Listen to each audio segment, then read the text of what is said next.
Shalom Aleichem, everybody. Let's learn a little bit. Parshas Tazria Leviticus, which the tzaddikim always call Parshas Tahara. We'll learn a shtickle Kedushas Levi, Isha ki Tazria v'yolda Zocher. That when a woman, when she gives forth her progeny and gives birth to a male, v'yom hashmini Yimol Psar Lasei. On the 8th day, the flesh of his foreskin shall be circumcised. This is from Leviticus chapter 12, verses 2 and 3. So, Kedushas Levi, the Heilige Barditche Beruv, Schusig and Lein Malchus V'Lomein, he brings his Rabbi Makshim, Ma'ashaychus, V'yem Hashmini. He said, many people ask, what is the connection here to the 8th day? Vanira. So he said, it would seem that it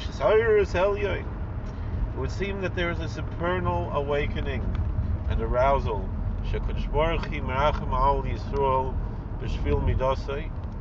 Because the Almighty has mercy upon His people, because that is His attribute, Shenikra Rachum, Chanun, because God is called the merciful one and the gracious one, Asher Lezeh Bara Kol Olamis, and that is the reason why that's why the Almighty created all of these worlds, all the universes, the multiverse, is because of His grace and mercy.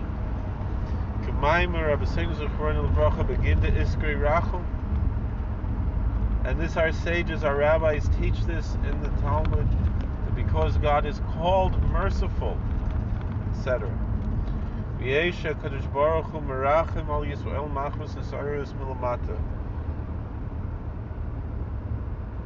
So the first type of spiritual arousal is a supernal one. And that is because the essence of God is to be merciful and gracious. And so that's why He extends His mercy and grace upon His creation. But then there's also times when God extends mercy upon His people, upon the Jewish people, and by extension to the whole world and all the universes, all the angels. By extension,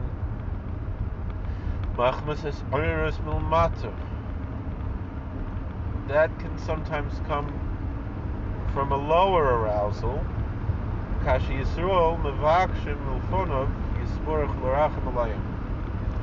because when the Jewish people pray that God should have mercy upon them, so that inspires God to have mercy upon them. And then He has mercy on them, because they're requesting this and beseeching this. And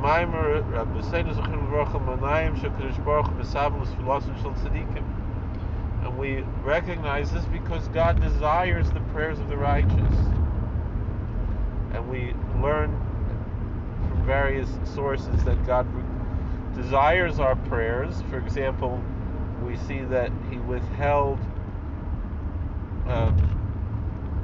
certain things from the patriarchs and matriarchs. Particularly, He withheld the blessings of raising a family, of childbirth. Why? Because He wanted our patriarchs and matriarchs to pray to Him. And those prayers not only opened up the wombs of our matriarchs, but also many other people in the world were blessed by those prayers. And so it was something that God built into the world, that He wanted to receive these prayers and share that merit of this blessing with the righteous people. And so that's why He extends to us this gift, that we are able to pray. That's why He built it into the system, into the matrix, so to speak, of this world, the power of prayer, because not only is the one beseeching the prayer, the benefactor, but many people all over the world who perhaps are not engaging in such a strong prayer life are still blessed by those prayers. Ube'emes, and the Heilige Berditche Veruv brings that the truth is, Etzel Kadosh Baruch Hu Chovev Yoiser Hisaris Milmata Al Rachmim Min Hisaris Milmala. That God, being our Father in heaven, has a tremendous joy and a tremendous kibiyachol, as if to say, as if such a thing were possible, as a manner of speaking, a sense of satisfaction, what we call nachas riach, that the Baruch Shalom receives from this, that we are inspiring this from below through our prayers. And that is more precious to God because He sees that His handiwork, that He gave this gift of free will, are engaging in the free will and using the free will for the purpose of turning back to the source and turning to Him in prayer and recognizing who He is, and so that gives Him as our Father in heaven a tremendous amount of nachas. Zerem is Isha Kisazri'a, that when a woman gives birth, and it's a verb of seed, which generally you would apply to the male, but here we're applying to the female this verb.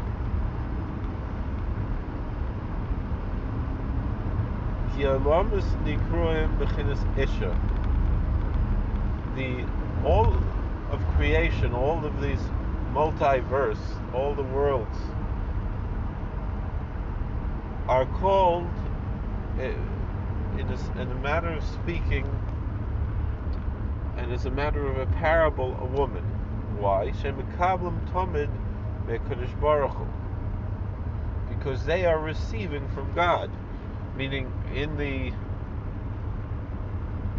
union of the male and the female, adults who are listening, they understand what we're talking about, that the male is the active participant who is giving something over, and the female is the passive participant who is receiving something. We know what we're talking about.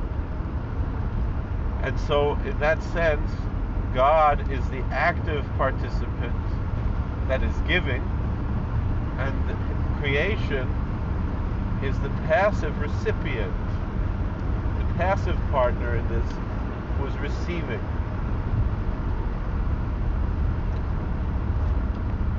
However, linguistically, we see that this verse in Leviticus 12 seems to be saying the opposite. It seems to be speaking about the woman being the active giver, so to speak, in this relationship. Which means this is a parable that kasher zeo isha kisazri'a kasher olam shehem Yisrael oirim rachmim, meaning when the world, the Jewish people, and anybody in the world who's using their free will to worship God, they are engaging in this worship for the purpose of encouraging God to arouse His mercy upon us, right? We're engaging in God in an active way. The older Zocher gives birth to a male, meaning tremendous mercies, and that are very strong mercies. Harachmim, Haim, V'chinas Zocher. these type of very strong, powerful aspects of mercy are, in a manner of speaking and in the form of a parable, they are male. Mevoyer posuk sherachmim shemis oiris mesoris mumata hem chavivim etzel Kedush Baruch Hu. And that's what we explain. This verse, it comes to teach us that these mercies, which are arousals of godly mercy that come from below through our prayers, are very precious in the eyes of God.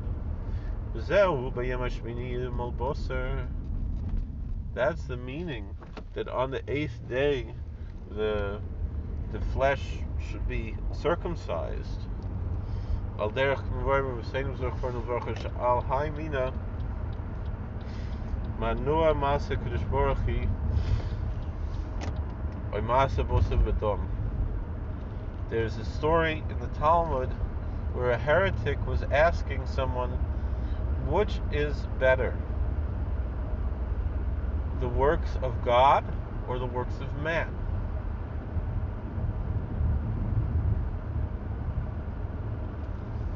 And the answer was the works of man. Meaning God appreciates our work of this world. He doesn't want the world to exist in a natural form. He doesn't want human beings to exist in a natural form. He created this natural form for the sake of us to be elevated and to elevate this natural world and to partner with Him in creation.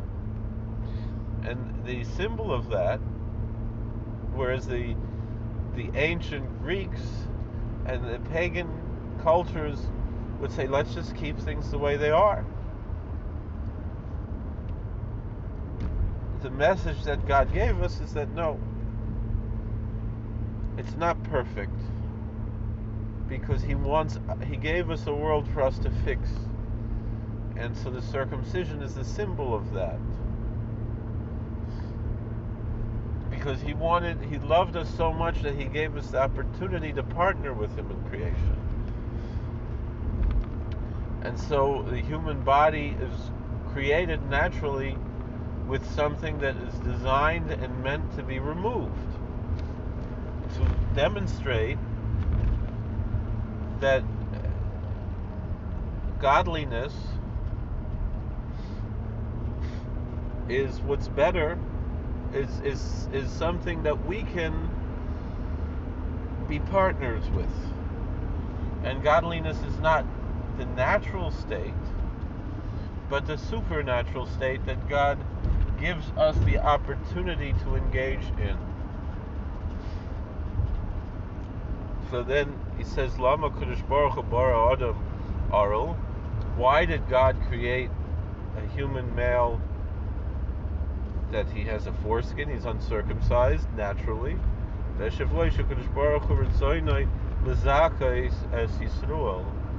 And the answer is that God wanted to bring merit to the Jewish people. He wanted to give us the opportunity to partner with Him in rectifying His world. So He gave us a world that is naturally in potential, and we have to bring that potential to the actual. And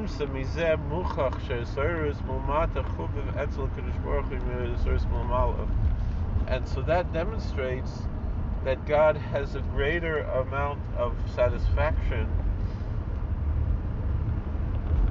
and love and desire for that which we do by following His will and being in accordance and obedience to His will, by doing this more than that which He gives us directly in a natural form. And that's why on the 8th day we make a circumcision, to demonstrate that this lower arousal from this world, the way that human beings are arousing God's mercy, is greater than God's natural mercies to us and more beloved by God. And that's why it's the 8th day, to demonstrate that there's the 7 days of creation. That's what's natural. And after that comes an 8th day, which is above nature, which is supernatural. And therefore, that is why that's the day when we make a circumcision, to demonstrate that God wants us to partner with Him in this creation. Not that there's something wrong with God's creation, but that's how God designed it. That He wanted us to be able to participate and really be His partner in creation, develop a relationship with Him through our own free will, as opposed to just merely connecting in a natural way, but rather taking those things which are natural, working on them, and transforming them into something new. And so there's that connection, that there is an appreciation for nature, certainly, but there's also an appreciation for that which God gave wisdom unto human beings in order to create. There is a beauty in a natural pastoral setting, the mountains and the fields and the trees, and the flowers and the flora and the fauna. We all know that, but there's also a beauty in a city. There's a beauty in art. There's a beauty in all of these things, and that is a gift that God gives us, the opportunity to partner with Him to actualize and realize these gifts. Thank you for watching. God bless. Please like, share, and subscribe, comment, and we'll see you all later. Alright, how do I turn this off? This one?